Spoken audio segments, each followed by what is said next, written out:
बाबा बाबा बाबा रे पानो तोते मु झुरे राती दिन बाबा बाबा बाबा रे पानो तोते मु झुरे झुरे झुरे राती दिन।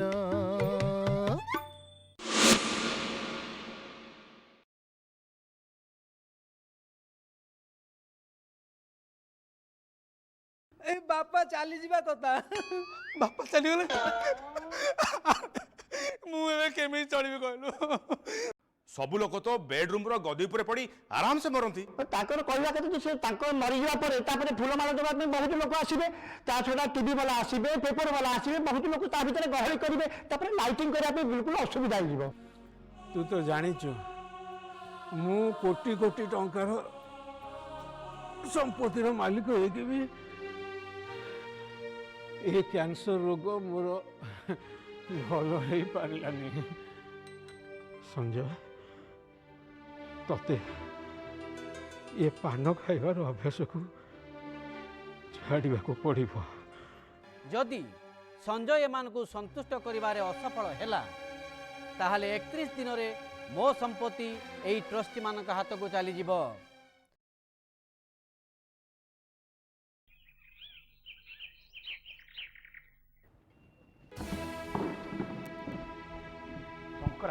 किए बद्री वकिलटी नहीं मो पप्पा हाँ छे अरे स्वर्ग तो बापा विषय में एमती खराब भाषा प्रयोग करिया मोटे उचित कहीं उचित नुह। हाँ अरे मु गोटे बेले पुओ मो आगु किए अच्छी ना पछू किए अच्छी मो मुह से अनेले।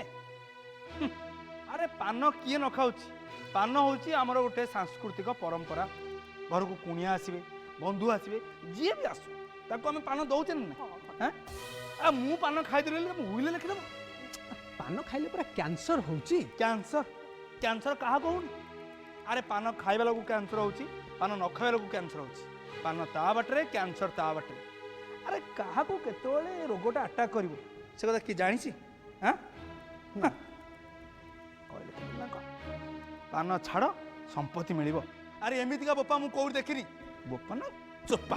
अरे आमको एत कथार कौन मिल पान खाइबा बंद कर देल तो गला काम शेष। कहीं पान बंद कर दे हां एत दिन गोटे पुराना अभ्यास से मु बंद कर देबी पान छाड़देवी पान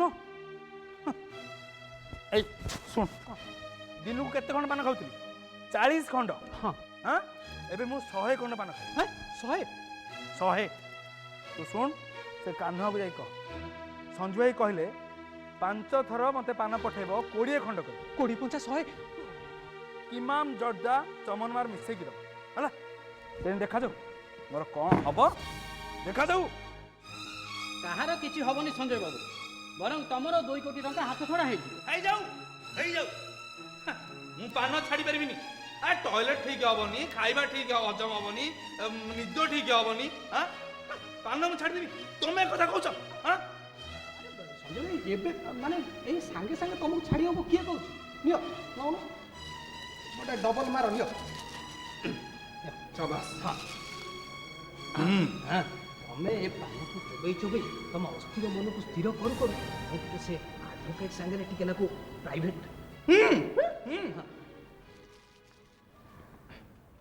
ये बद्री वकिल ए जन्म जाऊ भाई मु तुमठू बयस रे बड़ मते एमती डाकिबाटा कोन तो पाटी भल लागुची। मार्केट में टेंशन अच्छी देखुच मो पार्टी की जहाँ आसो मुझे डाकिदेवी से बड़ कथा नुह बड़ कथा हूँ 50 पैसार खंडे पान जड़े लोक 2 कोटी टंका संपत्ति लॉस करुच्ची से विषय आलोचना करने पर मुझे तुमको डाकी कौन करवा कौन उइल सेटा कौन ओरिजिनल माने माने माने बुझे दौची हां को माने मौसा जो उइलटा निज इच्छा रे करिसंती ना तमे किछि माने माने मु गई एपर सबटे करी मोर सेते कोन लाभ होची लाभ लाभ नाही होयो लाभ नाही ना जानी कि अजणा चावल भात खाउछ ई आश्चर्य कथा मु किछि बुझी पने रे बाबू सेत्रे मोर लाभ कोन अछि ମୁଁ ବୁଝେଇ ଦଉଛି ଲାଭ କ'ଣ ଅଛି। କ'ଣ ଯୋଉ 2 କୋଟି ଟଙ୍କା ମିଳିବ ହଁ ହାଁ, ସେଥିରୁ କୋଟିଏ ଟଙ୍କା ଯଦି ଆମେ ସେ ଗଙ୍ଗା କକେଇ ମୁହଁରେ ମଡ଼ିଦେବା ତାହେଲେ ସିଏ ରିସର୍ଚ୍ଚ ନାଁରେ ତାକୁ ଖାଇକି ବେଙ୍ଗ ଭଳିଆ ପେଟକୁ ଫୁଲେଇକିନା ଆରାମରେ ଶୋଇପଡ଼ିବ। ଆଉ ରହିଲା କୋଟିଏ ଟଙ୍କା। ଆଉ କୋଟିଏ ଟଙ୍କାକୁ ତମେ ହେଲ 4 ଜଣ 4 ଜଣ ରିଟାୟାର୍ଡ ପର୍ସନ୍ ଖାଇବା ପାଇଁ ଖାଲି ହାଉ ହାଉ ହାଉ ହାଉ ହଉଛ। ବାସ୍ 25 ଲକ୍ଷ ଲେଖା ତମ ମୁହଁକୁ ଫୋପାଡ଼ି ଦେଲେ ତମେ ଜନ୍ମେଜୟ ବାବୁ ଏ ଆଇଡ଼ିଆଟା ତ ମୋ ମୁଣ୍ଡକୁ ଠୁକି ନଥିଲା। ଭେରି ଗୁଡ୍ ମୁଁ ଠୁକେଇଦେଲି। ଏଇଠି ଆହୁରି ବହୁତ ବଢିଆ ବଢିଆ ଆଇଡିଆ ମୋ ମୁଣ୍ଡ ଭିତରେ ଲୁଚିକି ଅଛି। ହଁ। ବାହାର କରିବି। କର କର ଏଇଠି ତମେ 25 ଲକ୍ଷ ବଦଳରେ ହଁ 50 ଲକ୍ଷ ପାଇବ। ଟଙ୍କା କିଏ ଦେବ? ସଞ୍ଜୟ ଭାଇ ତାଙ୍କ ପାଖରେ ଟଙ୍କା କୁଆଡ଼େ ଆସିବ ମ? ତା ଛଡ଼ା ସିଏ କାହିଁ ମୋତେ ଟଙ୍କା ଦେବେ? କାହିଁକି ଦେବେ ମାନେ ଆରେ ତମେ ପରା ସେ ଉଇଲଟାକୁ ଚିରି ଦବ। କେମିତି ମ? ଆରେ ଗୋଟେ ନୂଆ ଉଇଲ ବନେଇବ। ସେଥିରେ ଲେଖା ହବ ସଞ୍ଜୟ ବାବୁ ବିନା ସର୍ତ୍ତରେ ସବୁ ସମ୍ପତ୍ତିର ଉତ୍ତରାଧିକାରୀ। 10 କୋଟି ଟଙ୍କା କୁଆଡ଼େ ଆସିବ? 10 ଆରେ 10 ଆରେ ସଞ୍ଜୟ ଭାଇ ପରା ଆମର ସେ ବାବାଙ୍କ ଦସ୍ତଖତକୁ ଫର୍ଜରୀ କରି କେତେ ଥର ବ୍ୟାଙ୍କରୁ ଟଙ୍କା ଉଠେଇଛନ୍ତି। ଏଇଟା କ'ଣ ବଡ଼ କଥା? ଆରେ କ'ଣ ଆରେ ଭାଇ ଆରେ ଶୁଣ ସେ ପୁରୁଣା ଆଇଡ଼ିଆ ଆଜିକାଲି ଚାଲୁନି ମ। ଆରେ ପୁରୁଣା ତମେ ଚଲେଇବ ନା ତମେ ଉଠିଲ କାହିଁ ହେଇଛ? ଛାଡ଼ ମ କ'ଣ ତମ ମୁଣ୍ଡକୁ ଚୋବେଇ ଚୋବେଇ ଖାଇଦେବେ। ତମେ କିଛି ଜାଣିନ। କ'ଣ ଆରେ ବାବା ଶଙ୍କର୍ଷଣ ବାବୁ ବଡ଼ ଚାଲାକ ଲୋକ। ଜାଣିଛି। ଜାଣିଛ ସେ ୱିଲ୍ କରିକି ତାକୁ ରେଜିଷ୍ଟ୍ରି କରିକି ଷ୍ଟ୍ରଙ୍ଗ ରୁମ୍ରେ ରଖିଦେଇଛନ୍ତି। ଯୋଉଟା ତମେ ଦେଖୁଛ ସେଇଟା ହେଲା ଜେରକ୍ସ କପି। ଆଉ ଯଦି ବିଶ୍ୱାସ ନ ହେଉଛି ତାହେଲେ ମୁଁ ତମକୁ ଦେଖେଇଦେବି। ମୋ ମୁଣ୍ଡଟାକୁ ଚୋବେଇ ଖାଇଦେବ। କ'ଣ ହେଲା? ନାଇଁ ମ ସେ ଆଇଡ଼ିଆଟା ଫ୍ଲପ୍ ମାରିଗଲା ହେଇପାରିବନି। କାହିଁକି? ଆରେ ତମ ବାପା ସେ ଉଇଲଟାକୁ ନେଇକି ଷ୍ଟ୍ରଙ୍ଗ ରୁମ୍ ଭିତରେ ପୁରେଇ ଦେଇଛନ୍ତି। ଇଏ ଗୋଟେ ଜେରକ୍ସ କପି ଧରିକି ଆମ ଆଗରେ ନଙ୍ଗ ନଙ୍ଗ ହଉଛି। ମୁଁ ତତେ କ'ଣ କହୁଥିଲି? କ'ଣ? ଶଙ୍କର୍ଷଣର ସର୍ଟ ନାଁ ହେଉଛି ଶଙ୍କରା। ହଁ ମୁଁ କ'ଣ ଜାଣିନି ସେଇଟା ଠିକ୍ କଥା ଯେ ହେଲେ ବାପା ତ ତାଙ୍କ ବିଷୟ ଶଙ୍କରା ଠିକ୍ କିନ୍ତୁ ବାପାଙ୍କ ବିଷୟରେ ଏମିତି ଭାଷା ପ୍ରୟୋଗ କରିବା ଠିକ୍ ନୁହେଁ। ଭାଷା ପୁଅ ଇଆଡ଼େ ବୋଧେ ରସା କିନା ଧରିକି ଦୁଆର ଦ୍ୱାର ବୁଲିଲାଣି। ବାବୁ ଭିକ୍ଷା ଦେବେ, ମା ଭିକ୍ଷା ଦେବେ। ସେଟା ଭାଷା। ଓ କିଛି ହବ? କୋଉ କଥା କିଛି ହବ? କୋଉ କଥା କହୁନାହାନ୍ତି? ଅଜଣା ଚାଉଳରେ ଭାତ ଖାଉଛ? ବୁଝିବ? କହୁନାହାନ୍ତି କୋଉ କଥା ନ ବୁଝିଲି କେମିତି ବୁଝିବି? ଉଇଲଟା ମୋ ନାଁରେ ଲେଖି ହବ? ନାଇଁ ଅସମ୍ଭବ। ଶୁଣ ହବନି ଆଜ୍ଞା। ଯେତେ ପଇସା ଖର୍ଚ୍ଚ ହବ ମୁଁ ଦେବାକୁ ରାଜି। ନାଇଁ ଆଜ୍ଞା ହବନି। ହଁ ନା ହେଇପାରିବନି। ନାଇଁ ଆଜ୍ଞା ହେଇପାରିବନି। ଆଉ କାହିଁ କାହିଁ ଆଜ୍ଞା ମନା କଲେ ହେଇପାରିବନି। କାହିଁର ଉତ୍ତର କ'ଣ ଦେଇପାରିବି? ଆରେ ମୁଁ କହୁଛି ପରା ଆରେ ଆପଣ କହିଲେ କ'ଣ ହବ? ଆଜ୍ଞା ହେଇପାରିବନି। ବଦ୍ରି ବାବୁ ମୁଁ କହୁଛି ଆଜ୍ଞା ଆପଣ ଯିଏ କୁହନ୍ତୁ ଆଜ୍ଞା ହେଇପାରିବନି। ମାନେ ହବନି? ନାଇଁ ଆଜ୍ଞା ହେଇପାରିବନି। ହବନି ଆଜ୍ଞା କିଏ ଆସୁଛ ମତେ ବାଧ୍ୟ କାହିଁ କରୁଛନ୍ତି? ମାନେ ହବନି? କହିଲେ ଏ ତଣ୍ଟି ଯାଉ ଚିପିଦେବି ଆଉ ବିହାର ପିସ୍ତଲ ଗୋଟେ ଆଣିକି ପାଟିରେ ପୁରେଇକି ଫୁଟେଇଦେବି। ସିଧା ମରିଯିବୁ। ଆଜ୍ଞା ମତେ କାହିଁକି ଆପଣ ହଇରାଣ କରୁଛନ୍ତି? ଆଜ୍ଞା ମୁଁ ଆଜ୍ଞା ଆଇନର ଦାସ। ଆଜ୍ଞା ଆଜ୍ଞା ମୁଁ ଆପଣଙ୍କ ବାପାଙ୍କର ମୁଁ କିଣା ଦରକାର ଯାହା ଆଦେଶ ମିଳିଲା ସେୟା କଲେ। ଆପଣ ମାନେ ମତେ ବନ୍ଦ କର ସେ ଯାତ୍ରା ଡାଇଲଗ। ବାଜେ ଲୋକଟା ଉଠିଗଲା। ଇଏ ସଞ୍ଜୟ ଭାଇ ଏଇଟାକୁ ବିଦା କଲ ରଙ୍ଗ ନମ୍ବରଟା। ଇଏ ବି ଗୋଟେ ଶଙ୍କରା। ଏଇ ଏଇ ଯା ଶୁଣୁ ଆମ ଭିତରେ ଯୋଉ ଡିପ୍ଲୋମାଟିକ କଥାବାର୍ତ୍ତା ହେଲା ଯେମିତି କେହି ନ ଜାଣନ୍ତି। ହଁ ଆଉ ଯା ଯା ଯା ଯା।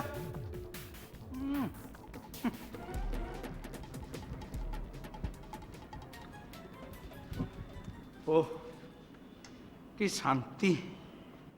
ପାନ ଖଣ୍ଡେ ଖାଇଥିଲେ ଯୋଉ ଶାନ୍ତି। ବାପା ଇଆଡ଼େ କହିଲେ ନା କ'ଣ ପାନ ଖାନି। ନା ମ କହିଦେଲେ ଖାଲି ହେଇଯିବ ନା ଏ ଜନି ଏବେ କ'ଣ କରିବା କହିଲୁ? ଏବେ ମୁଁ ଭାବୁଛି ଗଙ୍ଗା କକେଇଙ୍କ ଉପରେ ଗୋଟେ ସେଣ୍ଟିମେଣ୍ଟାଲ ଟ୍ରାଏଲ ମାରିବା। ନା ମ okay okay no no problem no problem.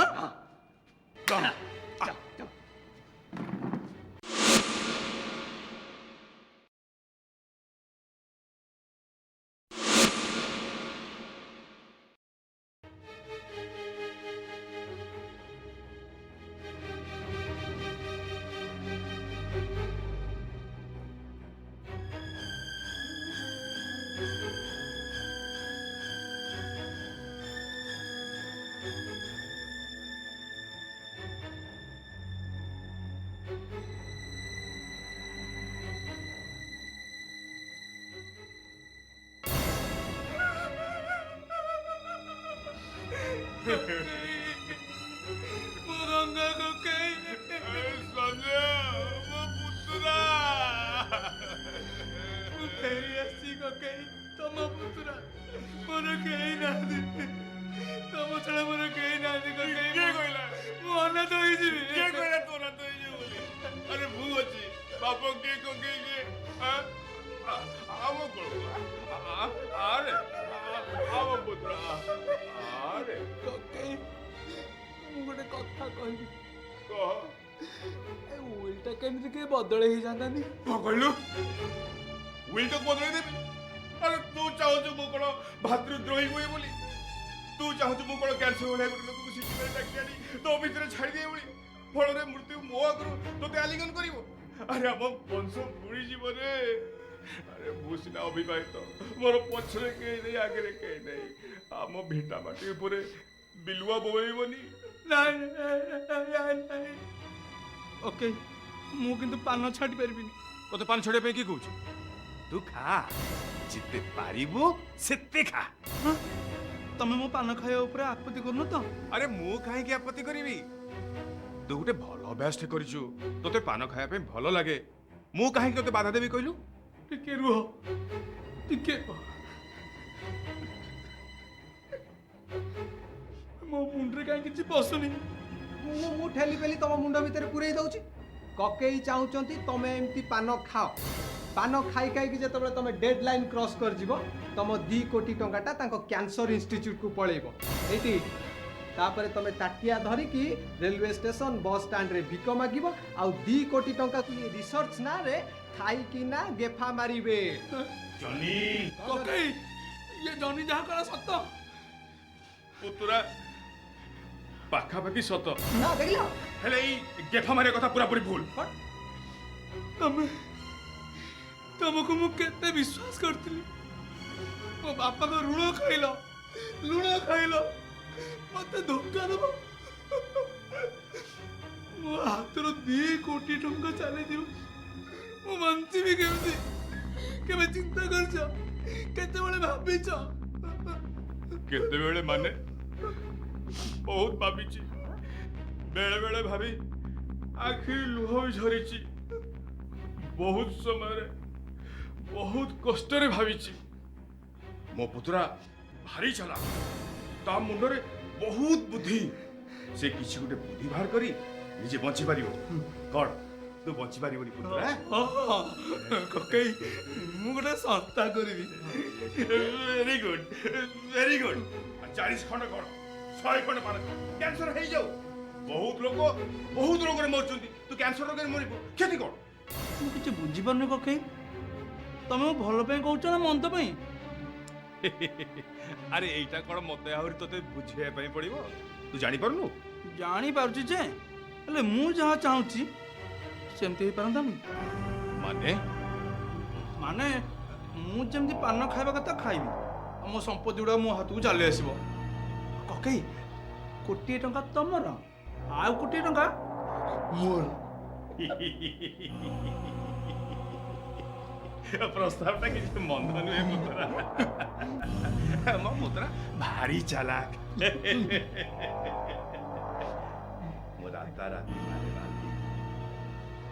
ହେଲେ କଣ ହବ ତ ବାପା ପରା ଗୋଟେ ପେଞ୍ଚ ମାରି ସବୁ କାମ ବିଗିଡି ଦେଇଛନ୍ତି ଗୋଟେ ପେଣ୍ଟ ଆଉ ଗୋଟେ ପେଣ୍ଟ ଓକେ ହଁ ପରା ତ ବାପା ଗୋଟେ ଟ୍ରଷ୍ଟି ନିଯୁକ୍ତି କରିଦେଇଛନ୍ତି ତୁ ତାଙ୍କୁ ପଚାର ସେ ଯଦି ରାଜି ହେଇଯିବେ ମୋର କୌଣସି ଆପତ୍ତି ନାହିଁ କକେଇ ମିଶିକି ପଚାରିଆ ହଁ ଚାଲ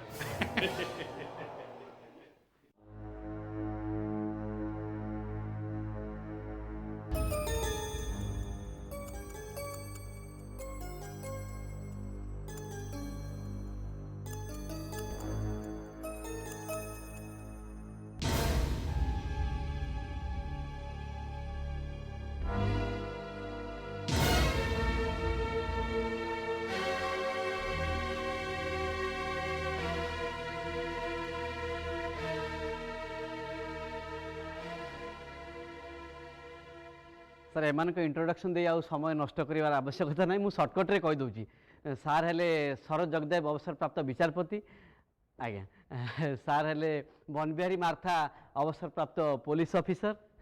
ଆଜ୍ଞା ଆଜ୍ଞା। ଆଉ ମ୍ୟାଡ଼ାମ୍ ହେଲେ ବିଶିଷ୍ଟ ସମାଜସେବିକା ଲୋପିତା ମିଶ୍ର। ଆଜ୍ଞା ଆଜ୍ଞା ଆଜ୍ଞା ସାର୍ ବସ। ବାସ୍ ଏବେ ମଇଦାନ ଉପରକୁ ଆସିଯିବା। ଆମେ ତମ 3 ଜଣଙ୍କ କଥାବାର୍ତ୍ତା ଗୁପ୍ତରେ ଶୁଣି ସାରିଛୁ। ତେଣୁ ଆଉ ଅଧିକ ପ୍ରଶ୍ନ ପଚାରି ଆମକୁ ବୋର୍ କରିବା ଅପେକ୍ଷା ଉତ୍ତର ଆମେ ଦେଇଦେଉଛୁ। ସଂକର୍ଷଣ ଶତପଥୀ କରି ଯାଇଥିବା ୱିଲ୍ର ସର୍ତ୍ତକୁ ଏପଟ ସେପଟ କରିହେବ କି? ଏଇଭଳି ପ୍ରଶ୍ନର ଉତ୍ତର ହେଲା ନା। ଅର୍ଥାତ୍ 2 କୋଟି ଟଙ୍କା ପାଇବାକୁ ହେଲେ ସଞ୍ଜୟକୁ 30 ଦିନ ଭିତରେ ପାନଖିଆ ଛାଡ଼ିବାକୁ ପଡ଼ିବ, ନହେଲେ ଟଙ୍କା ଟ୍ରଷ୍ଟକୁ ଚାଲିଯିବ। ଏବଂ ସେ 2 କୋଟି ଟଙ୍କାକୁ ଆପଣ ମାନେ ରିସର୍ଚ୍ଚ କରିବା ନାଁରେ ଖାଇ ପିଇକି ହଜମ କରିଦେବେ ନା କ'ଣ? ଭଲ, ବଢ଼ିଆ। ହଁ ନାହିଁ, ମାନେ ଏଭଳି ପ୍ରଶ୍ନ ପଚାରିବାର ଅଧିକାର ତମର ନାହିଁ। ଠିକ୍ ଅଛି। ମୁଁ କାଙ୍ଗାଳ ହେଇଯିବି ପଛକେ ମୁଁ ପାନ ଛାଡ଼ିପାରିବି ନା ନା ନା। একথা তু মতে বহুত থর কই সারলু। আমি মানে তোতে বাধ্য করিবনি, তেণিকি তো ইচ্ছা। ଆଉ ଏଇ ଆଲୋଚନା ଶେଷ ହେବା ଆଗରୁ ଆଉ ଗୋଟେ ଜରୁରୀ କଥା କହିଦେବା ଦରକାର ପଡ଼ୁଛି। ତମେ ପାନ ଖାଉଛ କି ନାହିଁ ଜାଣିବା ପାଇଁ ଆମେ ଗୋଟେ ଡିଟେକ୍ଟିଭ୍ ନିଯୁକ୍ତ କରିଛୁ। ତାକୁ remote control microphone, digital camera ସବୁ ଦିଆହେଇଛି। ସେ ତମର ଟିକିନିଖି ବିବରଣୀ ରେକର୍ଡ କରିବ। ଆଉ 24 ଘଣ୍ଟା ପରେ ତମର ସମୟ ଆରମ୍ଭ ହେବ। ଜନି ଏ ଖୁରୁଡ଼ି ନଡ଼ିଆ ଫାଟିବାର ସମ୍ଭାବନା ନାହିଁ। ଏମାନେ ମିଶିକି ଗୋଟେ ଆମ ବିରୁଦ୍ଧରେ ଷଡ଼ଯନ୍ତ୍ର ଚଳାଇଛନ୍ତି। ଚାଲ ଏଠୁ। ଆମେ ବି କିଛି ପଚାରିଲାଣି ନୁହଁ, ଦେଖିବା କ'ଣ ହଉଛି। ଚାଲ। ଆପଣ ମାନେ ଏ କ'ଣ କଲେ? ডিটেকটিভ ভিডিও ক্যামেরা এসব ব্যবহার করা আপনার মানুষ কি কইলা? ବଡ଼ ବଡ଼ କଥା କହି ତାକୁ ଡରେଇ ଦେଇଛି। ଦେଖିବ ସେ ପାନ ଖାଇବା ଛାଡ଼ିଦେବ। কিন্তু ମୁଁ ଚାହୁଁନି ସେ ପାନ ଖାଇବା ଛାଡ଼ୁ ବୋଲି। ସେ ପାନ ଖାଇବା ଛାଡ଼ିଦେଲେ 2 କୋଟି ଟଙ୍କା ହାତ ଛଡ଼ା ହେଇଯିବ। ଆପଣମାନେ ହେଉଛନ୍ତି ମୋର ବନ୍ଧୁ। ଆପଣମାନଙ୍କୁ ଏ ଟ୍ରଷ୍ଟିର ମେମ୍ବର କରିଥିଲି ଏଇଥିପାଇଁ ଯେ ରିଟାୟାର୍ଡ ଜୀବନରେ ଆପଣମାନଙ୍କ ହାତକୁ କିଛି ଟଙ୍କା ଆସୁ। କିନ୍ତୁ ଆପଣମାନେ ତାକୁ ଭିଡ଼ିଓ କ୍ୟାମେରା ଦେଖି ଡରେଇ ଦେଲେ। କିନ୍ତୁ ଆପଣ ତ ସଞ୍ଜୟକୁ ଓଲଟା କଥା ବୁଝାଉଥିଲେ। ବିଶ୍ୱାସ ଜନ୍ମାଇବା ପାଇଁ ଆପଣମାନେ କ'ଣ ବୁଝିପାରୁନାହାନ୍ତି ଡିପ୍ଲୋମାସି ଅର୍ଥ କ'ଣ? ଆପଣଙ୍କ କହିବା କଥା ମୁଁ ଠିକ୍ ବୁଝିପାରୁଛି। ଆପଣମାନେ କେହି ଚାହୁଁନାହାନ୍ତି ଯେ ସଞ୍ଜୟ ଭଲରେ ବଞ୍ଚି ରହୁ, ସେ ବି ତା ବାପା ପରି କ୍ୟାନ୍ସର ରୋଗରେ ଚାଲିଯାଉ, ଏଇଆ ନା? ଦେଖନ୍ତୁ, ଏଠୁ ଯିବା ପୂର୍ବରୁ ଆପଣମାନେ ମୋତେ ଗୋଟେ କଥା ସଫାସଫା କୁହନ୍ତୁ। ଏଇ 2 କୋଟି ଟଙ୍କାରୁ ଆପଣମାନେ ଆପଣମାନଙ୍କର ଭାଗ ନେବା ପାଇଁ ରାଜି ତ? ଏ ଅବସରପ୍ରାପ୍ତ ଜୀବନରେ ଟଙ୍କା ପଇସାର ମହତ୍ଵ କେତେ ସେ କଥା କ'ଣ କାହାକୁ ବୁଝେଇବାକୁ ପଡ଼ିବ? ଆପଣ 2 ଜଣ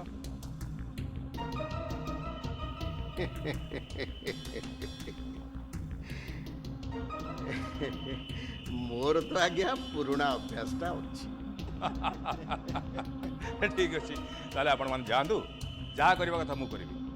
ଦରକାର ପଡ଼ିଲେ ଆପଣମାନଙ୍କର ମୂଲ୍ୟବାନ ପରାମର୍ଶ ମୁଁ ନେବି।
ଜନି ଜନି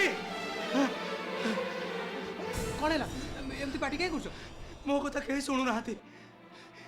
ଯେତେ କାକୁତି ମିନତି ହେଲେ ମୋତେ କେହି କିଛି ଦେଉନାହାନ୍ତି। ତମ କଥା କେହି ଶୁଣୁନାହାନ୍ତି, କେହି କିଛି ଦଉନାହାନ୍ତି, ମୁଁ କିଛି ବୁଝିପାରୁନି। ଜନି ଏଇ ଘରେ ପାନର ସୁଅ ଚୁରୁଥିଲା, ମୋ ପାଟି ଆଜି ଆମ୍ବିଳା ଆମ୍ବିଳା ଲାଗୁଛି। ମତେ କେହି ହେଲେ ଖଣ୍ଡେ ପାନ ଦଉନାହାନ୍ତି। ହଁ, ବୁଝିଲି। ତମେ ଶୋଇ ଶୋଇ ଏଠି ସ୍ୱପ୍ନ ଦେଖୁଛ। ପାନ ଖାଇବ ତ? ଆଉ ବ୍ୟସ୍ତ ହବାର କ'ଣ ଅଛି? ମୋ ପାଖରେ ପାନ ଅଛି, ଦଉଛି। ରୁହ। ଦେ ତୋ ବୋନେ ଦେ ଦେ ସଞ୍ଜୟ ଭାଇ ଡବଲ ମାର। ମୋର ପଦେ ବିପଦ କଥା ଶୁଣ, ତାପରେ ଯାଇ ପାନ ଖାଇବ। ଜଲ୍ଦି ଶୁଣା। ଶୁଣ, ତମ ଗଙ୍ଗା କକେଇଟା ଗୋଟେ ହାରାମି। ଜନି ହଁ, ବିଶ୍ୱାସ କର, ମୋ କଥାକୁ ବିଶ୍ୱାସ କର, ତାପରେ ଯାହା କହିବା କଥା କହିବ। ଜଲ୍ଦି କହ। ତମ ଗଙ୍ଗା କକେଇ ଚାହୁଁଛନ୍ତି ତମେ ଏମିତି ପାନ ଖାଇ ଖାଇକି ତମ ବାପାଙ୍କ ଭଳିଆ କ୍ୟାନ୍ସର ରୋଗରେ ମରିଯାଅ, ଆଉ ସିଏ 2 କୋଟି ଟଙ୍କାରେ ଅଏସ୍ କରେ। କରୁ, ମୁଁ କଣ କରିବି କହିଲୁ? ବହୁତ କିଛି କରିପାରିବ। କଣ କରିବି କହୁନୁ? ଯୋଉ ଜିଦିରେ ପାନ ଖାଉଛ, ସେଇ ଜିଦିରେ ପାନ ଛାଡ଼ି ଦେଇପାରିବନି। ଜନି କ'ଣ ମ, ଲୋକ ଡ୍ରଗ୍ସ ଖାଇ ବର୍ବାଦ ହେଇ ସବୁ ଛାଡ଼ି ଦେଉଛନ୍ତି, ତମେ ଗୋଟେ ସାମାନ୍ୟ ପାନ ଛାଡ଼ି ପାରିବନି? ଏଇଠି ତମର ସେ ଚାଲବାଜ କକେଇକି ଗୋଟେ ସବକ ମିଳନ୍ତା, ଆଉ 2 କୋଟି ଟଙ୍କାରେ ଆମେ ଅଏସ୍ କରନ୍ତେ। ଜନି ଜନି ତୁ ଶେଷରେ ତୁ ମତେ ଧୋକା ଦେଲୁ। ଆରେ ତତେ ପୁରା ଆଶା କରିଥିଲି ସାରା ଜୀବନ ଧରି ଚଳିବି ବୋଲି, ତୁ ମତେ କୁଣ୍ଢେଇ ଧରି ପଛରୁ ଛୁରୀ ମାରିଲୁ। ଆରେ ତୁ କେମିତି କହିଲୁ? ଦିନରେ ରାତିରେ ଶୟନରେ ସପନରେ ମୁଁ ତ ଏଇ ପାନକୁ ଜୋରେ। This is my love, lady love. ଆକୁ ମୁଁ ଛାଡ଼ିବି କେମିତି କହିଲୁ? ସମ୍ପୂର୍ଣ୍ଣ ଏକା ହେଇଯିବି ରେ। ନାଇଁ ସଞ୍ଜୟ ଭାଇ, ନାଇଁ, ତମେ ମୋଟେ ଏକା ହବନି, ମୁଁ ପରା ଅଛି। ଜନି ତମ ସଖା ସହୋଦର ସବୁ କିଛି। ସଞ୍ଜୟ ଭାଇ, ମୁଁ ଜୀବନ ଦେଇଦେବି, ହେଲେ ତମର କୌଣସି ପ୍ରକାର କ୍ଷତି ହେବାକୁ ଦେବି ନାହିଁ। ବହୁତ ଭାବିଚିନ୍ତି ଏହି ପ୍ରସ୍ତାବ ଦେଇଛି ସଞ୍ଜୟ ଭାଇ। ଗତିପଥ ବଦଳାଇ ଦିଅ, ଦେଖିବ ସବୁ କିଛି ସୁନ୍ଦର ଦେଖାଯିବ, ସବୁ ସହଜ ହେଇଯିବ, ଆଉ ଜୀବନର ମାନଦଣ୍ଡଟା ବି ବଦଳିଯିବ ସଞ୍ଜୟ ଭାଇ। ନା ନା ନା ଜନି, ଏ ସମ୍ଭବ ନୁହଁ। କାହିଁକି ସମ୍ଭବ ନୁହଁ? ସବୁ ସମ୍ଭବ, ତମେ ଖାଲି ମନ ସ୍ଥିର କର। ଜନି ମୁଁ ବୁଝିପାରୁନି ପାନ କେମିତି ଛାଡ଼ିବି। ପାନକୁ ଦେଖିଲେ ମୋ ମନ ଅସ୍ଥିର ହେଇଯିବ, ତା ଆଡ଼କୁ ମୋ ହାତ ଲମ୍ବିଯିବ, ମୁଁ ଦୁର୍ବଳ ହେଇଯିବି ରେ ଜନି। ସବୁ ପ୍ରତିଜ୍ଞା ମୋର ପାଣିରେ ପଡ଼ିଯିବ। ତମେ ଥରଟେ ଖାଲି ଛି କରିଦିଅ, ତାପରେ ଯାହା ହବ ମୁଁ ବୁଝିବି, ସେ ଦାୟିତ୍ୱ ମୋର। ତୁ ବୁଝିବୁ? ହଁ ବୁଝିବ। ତମେ ଆଗ ଛି କର। ତୁ ବୁଝିବୁ? କହିଲି ପରା ବୁଝିବି, ତମେ ଆଗ ଛି କର। ହଁ।